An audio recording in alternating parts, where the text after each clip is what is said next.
kombitu oni spreader oni kata oni hwe enti oye de no koyika so ati Africa nim ayaka yentu mirika na fe yemfa yani enkyere nsem num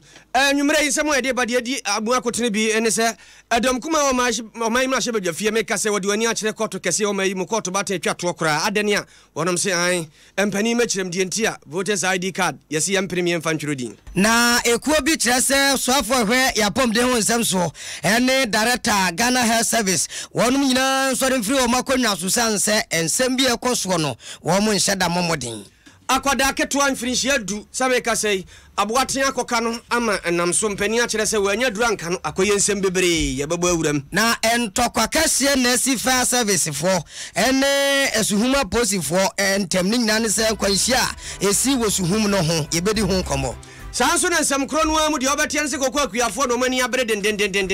wɔnom se so mo yɛ akuafo na so wɔm asika ne de asia ya asabia de akoko clinic wɔm kɔ hɔ a wɔm nkɔ no free na asempa if mahyehyɛ dwumadie sonko a enyam ya Adom akwasi da Father's Day enya asem ketwa ye be bɔgya no mabaso ebe ye de papa janom da kase ebe ye be die di biem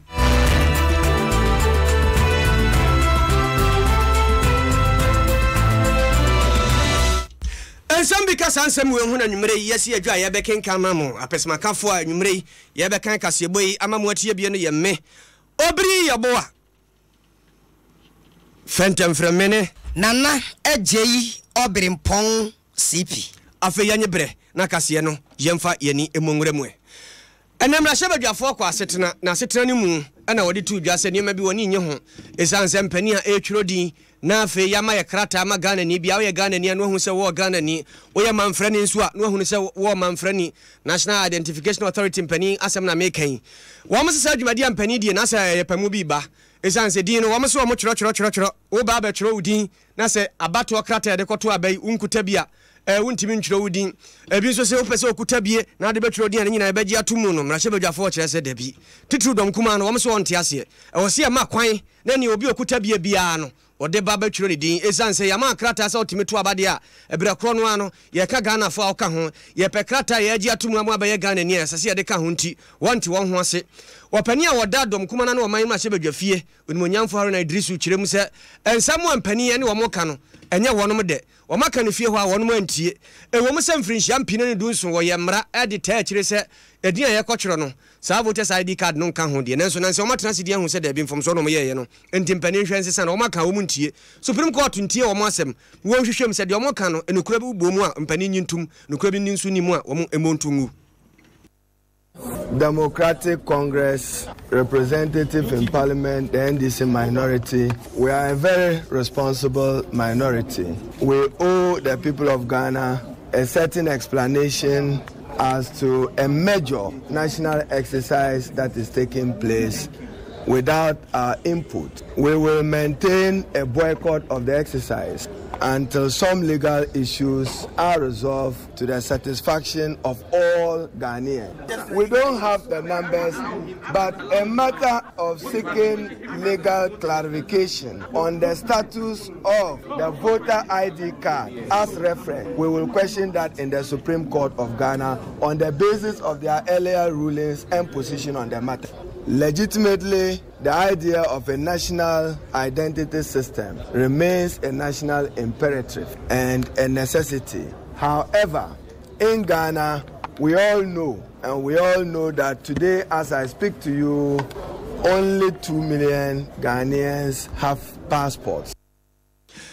Opani Haruna Idrisu wono ena dadom dodo nkuma wo man hye badwa fie ho ano no ne no to aso kyerɛ mu sɛ wo manya ka so mo ntremu na di ntwira ekoso wo munya bie no wo mugina mu den kopem sɛ mpani bagi atum sampa krata ye de to aba no yemfa nka ho anya sade a di ono mugina ena ogina. It is our strong view that the voter ID card which produce a government, at least it produces a government of President Kufuor, President Rawlings, Nana Addo Dankwa, is a legitimate reference document that has been excluded in the law but part of the legislative instrument which drive its strength from the Parent Act. We are of the strong belief that this exercise must be all inclusive. Therefore, our boycott is to ensure that there is no denial. I repeat, there is no denial of legitimate Ghanaian citizens having their due to be part of a national identification system. We find the reference document of only the passport and the birth certificate inadequate and insufficient. And that is basis that many more Ghanaians will not be part of this exercise. Haruna Idrisu yatie no yankwai opani a wono so Adom kuma no afa okasa fasi kasam ya to forcing wono so de woka ne se wontimi nka nkyere ndi samanyokuo no ma se ngobi ankotworo ni din na emu won de woka se wono so motampani achi se ba bi omokro no monko samanyokuo no ma betwero mdi so monkyero twerafo opani Johnson Asi edu nkatia beba ma beto no mtuo e de akyere wono identification na warokono legal issues bebre woma onye nti yese NDC minority until the legal issues no ye deal with it yen ka ho bi da yere kan sisi anye there ye be start the process ye be resolve them legal issues until they ye be resolve yen fa yen sanka ho minority mo decision am take na so mo stance we mo advice mo members and say the NDC supporters mo partake in exercise we sisi ye ka say the minority members of parliament ye decided there yen take part. Ye impose the Bia Wagana Yibiarado. NDC party, Nankasa as a political party, will come out with their position. Into Yerutrian General Secretary of NDC political party, only not take decisions. Otumba Kasama NDC party, Ankasa. Yen Yajina Haze, Amamijina, Mia Kasamafu, Emma, or ye NDC minority was Kasamo. Asemi baby for Kasamo. Into Dawama brief Namajina Hama Canon Makawasam. Opani atoforsen nene ena oti yeno na ekuo bia omuso apie yefra wonom Strategic Thinkers Network Africa Stranek pania wada won man ye ni tete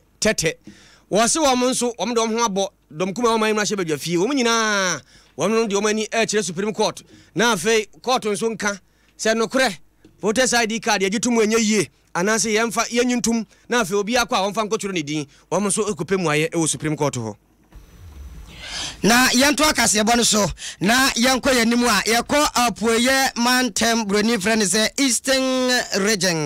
na eno na Ghana National Fire Service dum jedmaku no wonum aso ya ewo suhum wonum ebuafu papa highly filmed de nyina nde se omo kire se aposifo a ewo mpatam ho womo yaji animunyam bi ade aboso a ensem fata se yede se animunyam no edema wonum kire se so hwemua said ye debeto manim dada e Kasiebo adika konum no enei asuboy ani suhum empotem ho enkwanhia bi okokosi ahomachin ema nipa baako edu baako efa mu hwere wo mu nka no first service wo kire se aposifo no ejom ho ntre ha bontre ne na ayi aposifo asevu fire service for adeda David akumpimdo so ro aku apem ena kire se wo mo dwom di ho ena fire service for na pia babo de hey mo kama nuntum na ye ne edumja accident ba ye ne twitwaje nipa positive a mo kan no se bus accident asi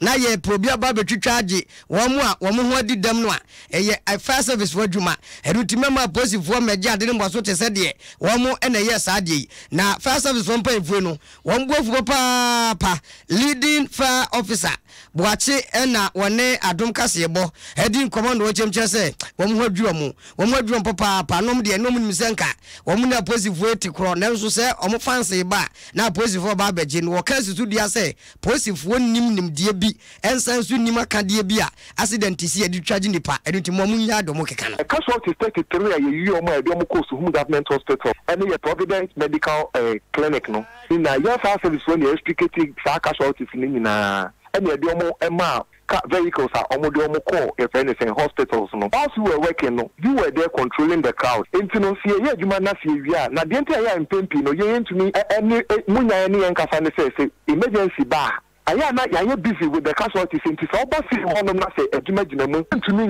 a jumana yeah no anyone be deep and come. I just see a real jumani na. And when I said I am sister service maybe take credit and I say almost take advantage of sa adiano. no asabi enye na adwuma a oye no wakwa kodina baabi akoka say ono na yi adwuma no age credit no e de ama ne ho e ba ne sa na ye fire service nso no e ka ye adwuma e de hye e sa na ye so ye adwuma na ye no e ma public ni hu obi di animonyam wo adwuma ye yakoye ne ho e pa cho me clarify na police ko ye fire rescue no e ye fire service question the person be say ono take credit ni so ne koyi casualties no tools ben and equipment ben e na odi koyi sa casualties no e de free care nim oni kombi tu oni spreader oni kata oni shey ejo oye de no koyi casualty Africa nim and was it one way I just said oni kata oni striving to and what have you enti oye den koyi casualties eno ma di casualties yin so no fire service void dem de go na eno na LFO we leading fire officer boache asum ne mpata mu wodoma no wode tudwa asemi ba ya ena posifo wo suhum enso chese we de be ya no Adom Kasiebo ebopni ye suhum police commander chief superintendent JK Owusu en wo chem chese no kwasem so hwemu a on de ade omunim ne sa posifo ne dum jadwumakuo no se nkwanhia si na enkofo ebra so se kwatwade wo mu a eyo mumie ne kabom ekodi sa adwumadie no erunti hu nyia se ye ntokwa eba beda wo mu ntem sa posifo ne kwatwade nimpa ana fire service fo wose ni nyina asete no dokono ne banku eye mbode ne de ye enti de awie no se ya gini pankwa eno ne hia enye dokoye ya eye police ebola fire service enye animonyama sem duty call what I say nipa no eka first ni ma aya na ihia fire service for mo a ena ya ti ni ankasa so fire service commander no me fire kwa na so mo so sikwanso omoko no omoko the patrol ni fire wo mo ama ye nyina ko duru ho because you that the penalty ewo ka ni mo no na say fire service wo gbam no twitwa me di nipa no enti fire service for so boa pa then I road safety for so the boa police enti afime ba enye police for kwa nanya aya hia fire fire service for mo any road safety enti na road safety for the fire service for the boa e kan ye ho ama yetimi ye stage man nyina the report on the trail no nyina e won be fire service one as see we complement each other we by ebe ye media enye ni nyama some duty call enti we yesuhum police commander district ye chief superintendent JK Owusu na yete ne nka no na ade no de na ya ne se kwabrane tia mangoso no woti obeduru fom ne adin nyina ebi na si ze fire for no omo ye adwuma na police for gina wo hwe tie po bi so media ne ba ya hello what are you saying we want to talk no omo kasa bande ya ti omo kamum na adwuma ni ya Obi ape fans posifo fire service wo suhum nkwanhia si o na omo ko ho no ye de dawuro no a na ye bo ha Adom 106.3 FM so Kasiebo Naket ni ya pa ho se wa ye de ema wo no ko Facebook a obiri ye bo afentem frem anase na je obrempon ana Adom 106.3 FM live Facebook ko a obetuma hu ye ho adwenkyere fato ye bekenkan nyina edi ama yanko yanim ye de ani kyere doma mfimfi mansirim obono na half mantem kro bi ho ye fro se tranani arewo samu asi tranani ne se akwada wanya mfrinhia du abamuwa areho pa aboate aka no ne nan wonsomo edindu ayasa bi atima dane a yesi adura yede bewa akwada no ama eboro no atuo no yenya bi asemi ayasam anu ode ne pa empanimfo okiremu a chiefs compound on potemu ho no anya se agya yede obi ba ya na awaka no ntinu amaduro bi aso dia wo no empanimfa bi ma ya wo yedai na sini ba wonom ko no ye adwuma ho Benis Dela woni Adom Kase atwe nkomo no okirem se adura ikagya yede ewo abrante ana ba mu anu mpa kwada no na atimi atwe posin na ba nanso eduro no bi ni ho enti we na aba no se yede sobo ekase dane abowo no ma nyamianim ni ebe yedin sei ena ante Dela okiremu Jason from Jason me wotunu na mba no ekofum na gwan kan ndin ba kukruma kran kan maso ni eduro ho omdebe no timi fa nko ko ma hia nso nko duro no na tese doctor for where so ni na bagan sa kurana de du na ni misala fa ma de nsala mra turu na me pen ko krabia na mzindin bae amso mu duru bia ho kran ko na madam pim na nkasa no wo so madura na sa won ka chin to so madura na sa nti misala fa nko nto di bibi esen shoe se de na odi bibi white bi no fa na odi chuchuchu ho no fa de white bi but odi chuchu na no so hu ba bia ade no eni ne sen ewo na so de bifufu bi di bo ne nan so na o se menfa nko to so ni eduro kasa no ka kyerem so maduru asa yes wase aduru sa wo aduru no bi ni ho asa wase me fa no kodoma nti chama yeko na se na akran so emre je se nam se nem di kan dia fa doma na commission sa omujuju anu se me di na to so nko so mo se afim me san fa no mra wei aya agency ne ba ne akwada wanya mfrinhia du no ana de ajafa na nisuo na yenkotie maame Dennis Dela chips compound wo ho wono ne nasini wo ho na wo kire se we no kura mo ba na do ne bi wo ho a ka wonu muntimi emfa nka no zanse dokota bi ani ho a wo ka se bi a se na ti ana se na ti enti we no akwakọ ya asem a sunsumago me pa cho nenti a ye clinical ye tronai chips ye ni anti snake wa ha ne se aha no aha chips compound. And a chips compound without doctor's prescription and a doctor's order known to me ma anti-snake ewa hasi. And beside that, no bear some years ago, if you be trim, na anti-snake nanga first I bind the bear free. The ma ni omu juma na omu ayesho muso hasi no. But as I'm fear be to me, a drone yemfa embraye. Intenu na ma yemfa yeni anti-snake water nine clinic. A ma very fair client in this uncle doma him crew because a hode minim so kwa ubenye bi. And a medical achim say anti-snake no. Bear 10 years ago, cry yemfe bin brain or has said. Say yen yusu and I say yen fa obi woka obi a yen fa won nipa kono ne fa bon ho ban ti sese na nke drone besi aye na ejuma no e na doctor nso enkan ho e wa ha se ani ati yei eye wo ba wono na Tranan chips compound wo hweso Dela Benis na ate ne na panimpa potam ho wo hwempom de so wo hoye Dr. Florence Adrisa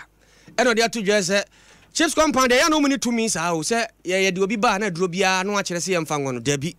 wompani e wo su to me nti se bibi sa sia empempi no ntimi nwunu anesefo a wonom eye adwuma no omo nyembe reporto sa case no officially omo ba na me really what happened but to cut things short even before omo ba mema mo audience proper to explain a lot of things ohono tronano ye cheap compound wo hwe nhihye no mo chips compounds are not supposed to handle certain drugs under the National Health Insurance they are not supposed to handle certain drugs anti-snake no part of it. Report no bedroom me office. Dr. Florence Idrisa wono ne pani a ohwempom dire so e wo mpotam ho ne na oteye no. Na ekobi ainiti Ghana ha wose your friend say platform for action on democracy and local governance ye padlock. Na pani oda no ye kwankyerɛ for executive director Alhaji Mohammed Kwaku Doku wode atodwa wechem kire se pani kwankyerɛfo Ghana pom de ho nsam wo hwe ano director general Ghana Health Service opani no one sudden free na konwa so Ajataiva cross here with immediate effect. After Minister for Health one also with the same cross immediate effect. One so nko for net regents na kire se wo mo yi wo mani hwe no maso yie ebubu mani gu no maso sese so mo hwe na nipa ya pom den ejira ne na so carelessness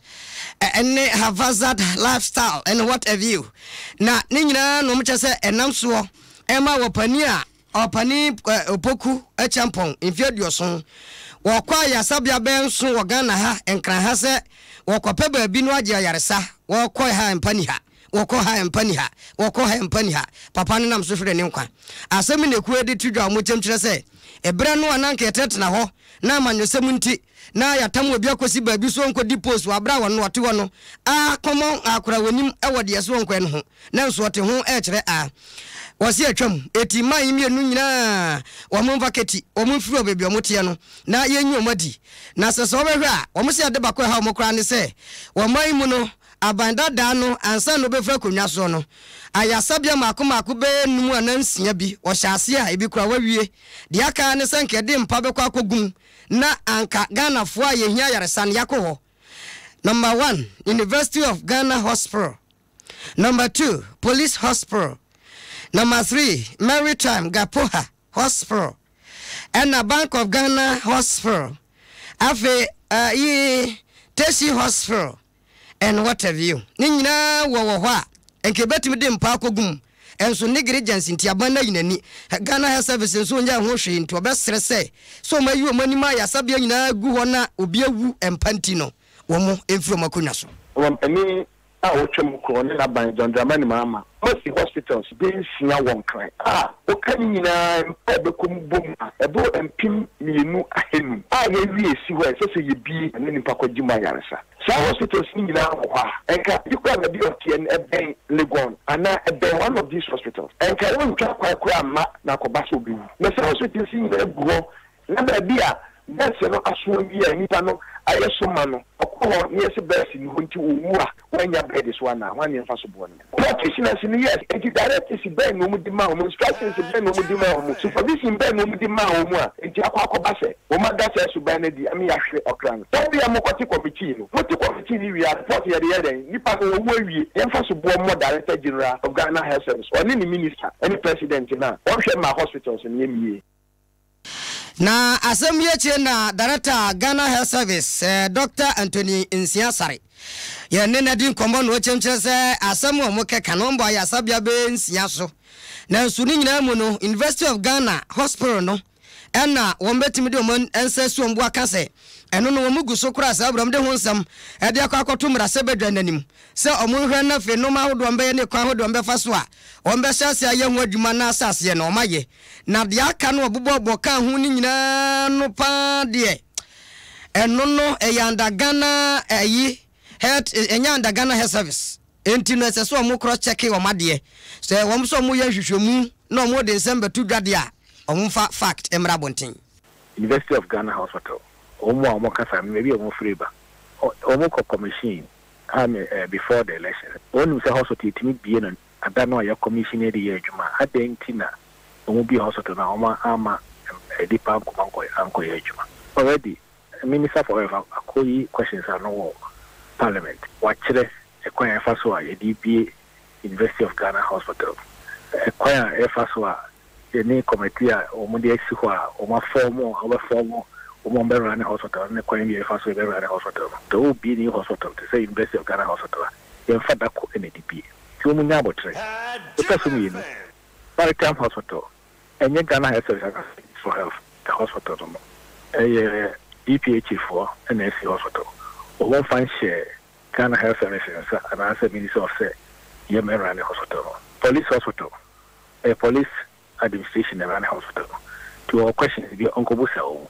Or questions be a Wunkubusa maritime for. And Bank of Ghana Hospital, Bank of Ghana for NIC Hospital, almost handy hospital over Ma Ghana Health Service, and as a Minister of Health say, Yempenko for Kubanasi and Berane Hospital. We are solving a problem and we will solve it. Dako, we a Director Ghana Health Service, Dr. Anthony Nsiasare.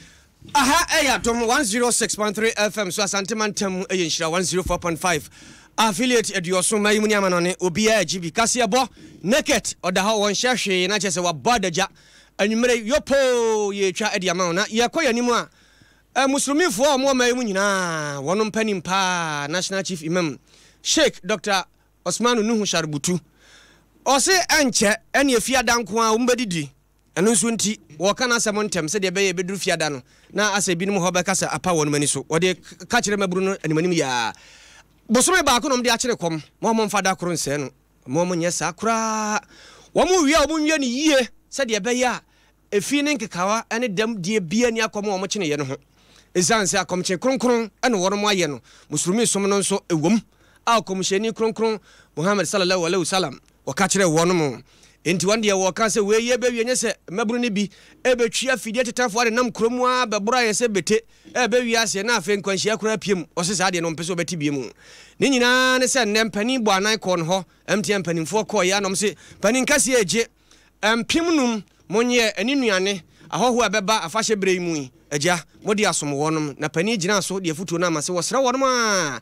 efia dadura omanya kronkron kama. We have to do a lot of prayers. We have to do a lot of supplication. We have to wish. We have to pray to Allah to forgive us our sins. We pray to Allah if you have any problem and that you wish you want Allah to help you. These are some of the prayers that we do. We make it. And then, of course, like I just said before, all our children, they all look forward to this festival. We have to buy them fine dresses so that on that day they wear it and go to the Salah. Yeah, these are some of the things that we do. On the other hand, we are not to do anything that will bring sin onto you. You have to avoid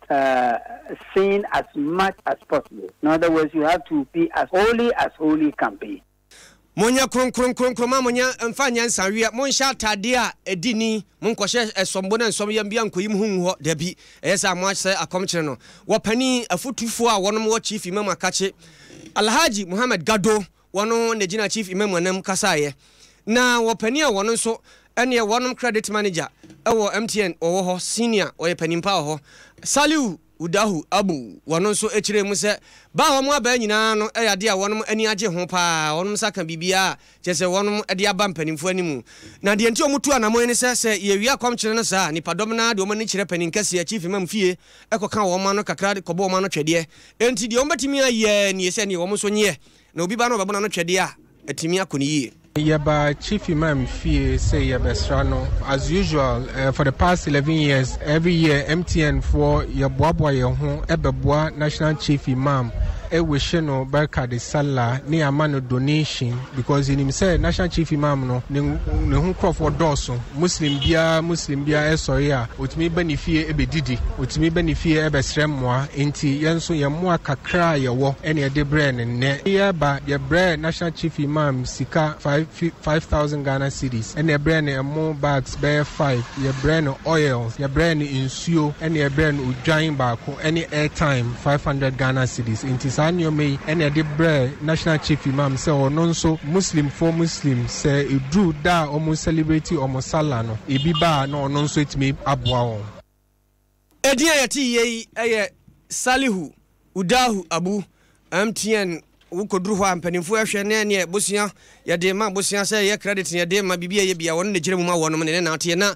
yeti Simontene so Adom Kasiye e mo manfo so ka kire ye se titiri muslimifo no wo mo se akaka kra bi no mo awie no mo wie enyasam ketua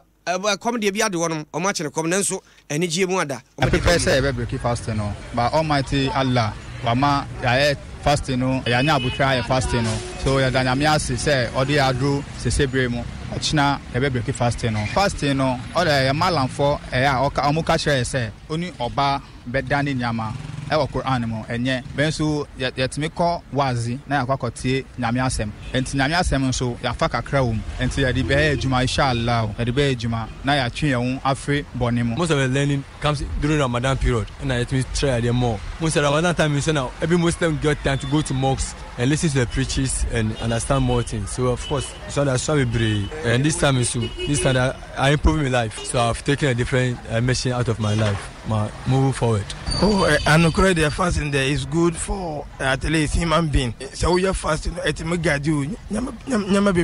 at least when we are fasting, it avoids you from seeing a lot of things. And then yourself, the one person of body, no, at minimum very good, healthy within the body. Abuami wa kwanza be brave. Boni bia ma imi afisu. Nti abuami wa kwanza be brave. I prefer say me brave. I prefer say me brave.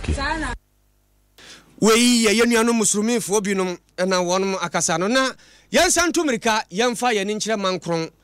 kumase ene nkan kwantimpo ya so kwanhie siye ama homache konkonkon nipa be sedu ba akode wonom abomu awiesa na nkra firi ho abetodwa kire se adehye busua wonom adehye afiri mu ene obi ed nani akire suhuma ban ya asabia wokwa kire se we yamedia na we yamedia na mpani kire mu a womo so a tinkwamu no ba biomda no emu ode ne papa na omo bom pa ye senkaja ombetimi anya ahode na beka te asefo ho na yenkoti abusua ene anwumre ye ka se omakwakogu suhuma ban ya asabia ekokire omade hia wono mafiri mu around 6 o'clock na met information there car being accident was road na according to my sister ketwa frame there afan waka na when accident ni in terms them do mean twana mona yembra na yemhwe mosia car na ye because enu mosia accident no what happened so afan wo mo onimo ebu a different car okay so good if you know how bedru hede no me hu da friend wo car nim enim hine paper rough na ye hwe so drivers for no two ni hina also wewu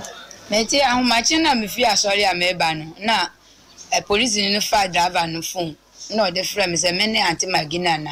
na me say an wo say wo ba ne Isaac na me say me boss en de wo ba no wawu na ese me ko bo mbele sin mama ne me etu anamo ye ba ampa so ye ba no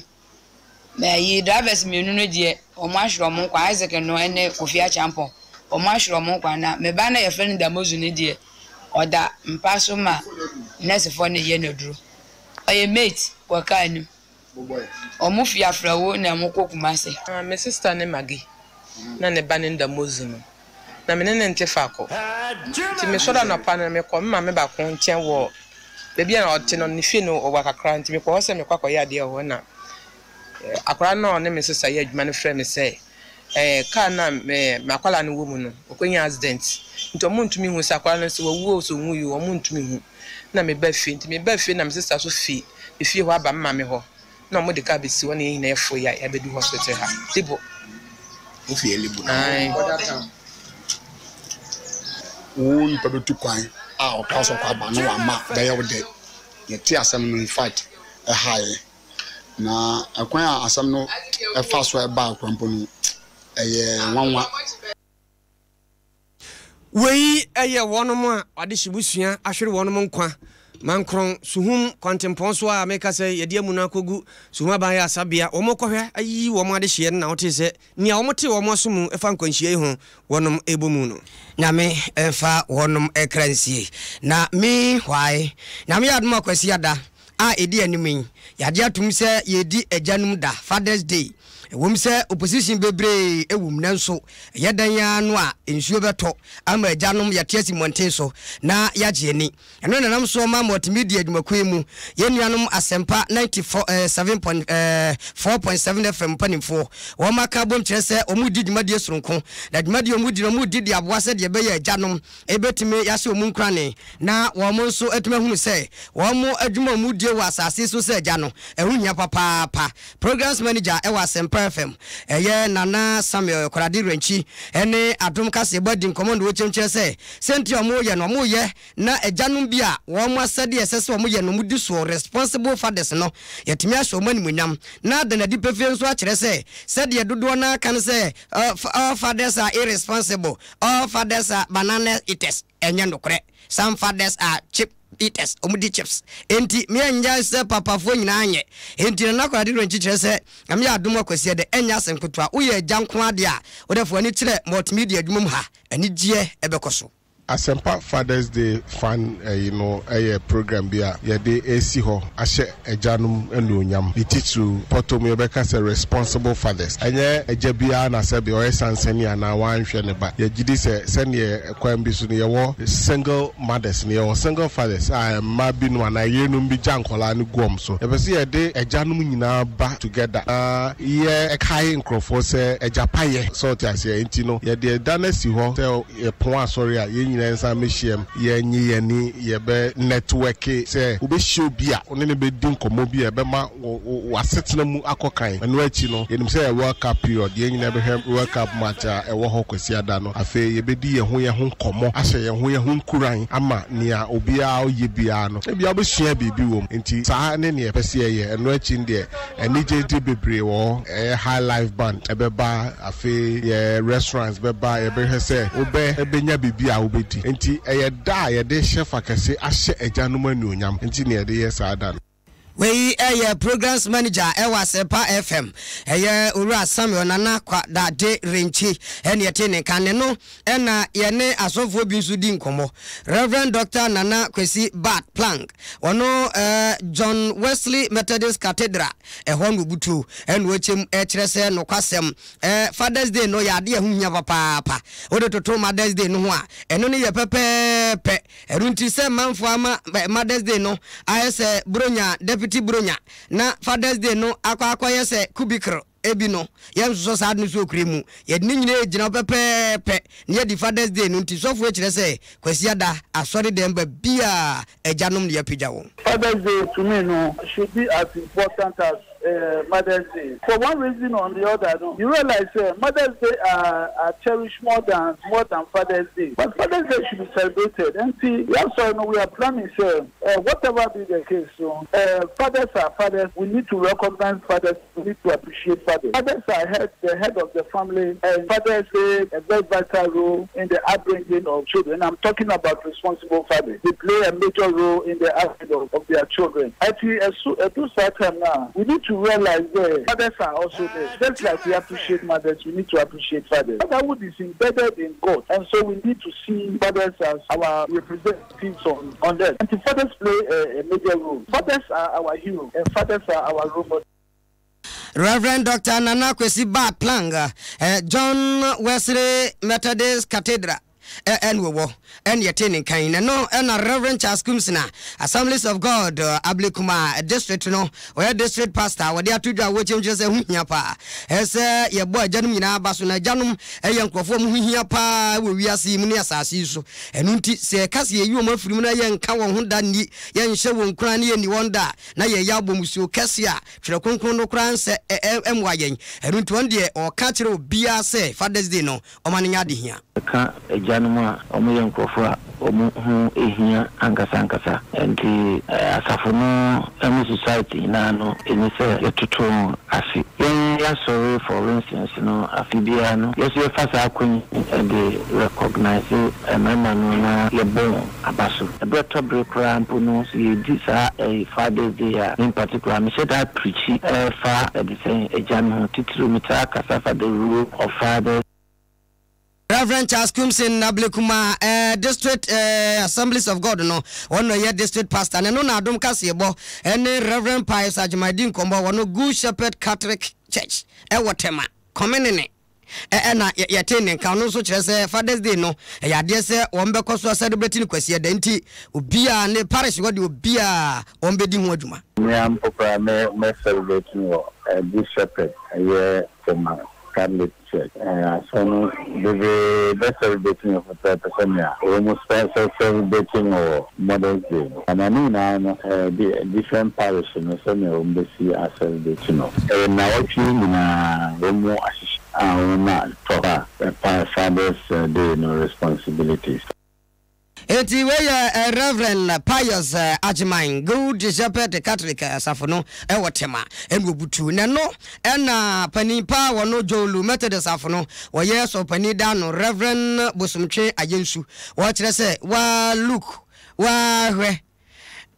one things and some nasekra say ebi se papa for ye responsible papa for ye bad especially bra be Father's Day say no senya de so and 20 obeka sisu dia say fathers ye responsible onye responsible kra no na nya ne mpam enu ntie no nko akeke no kra no e je so responsible the kano mama ye janoma what asna wana wish me dara mama hona yiko na mama hona chinkwan sana Kasiebo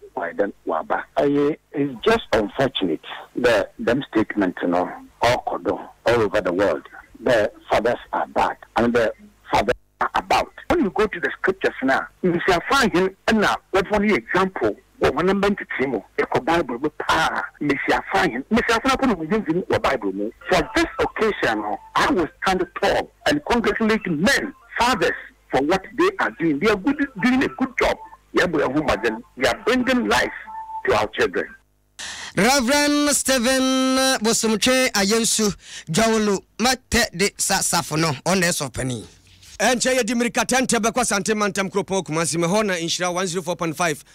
One me butu na fe crossover honso yen samwasisi bekwa kogena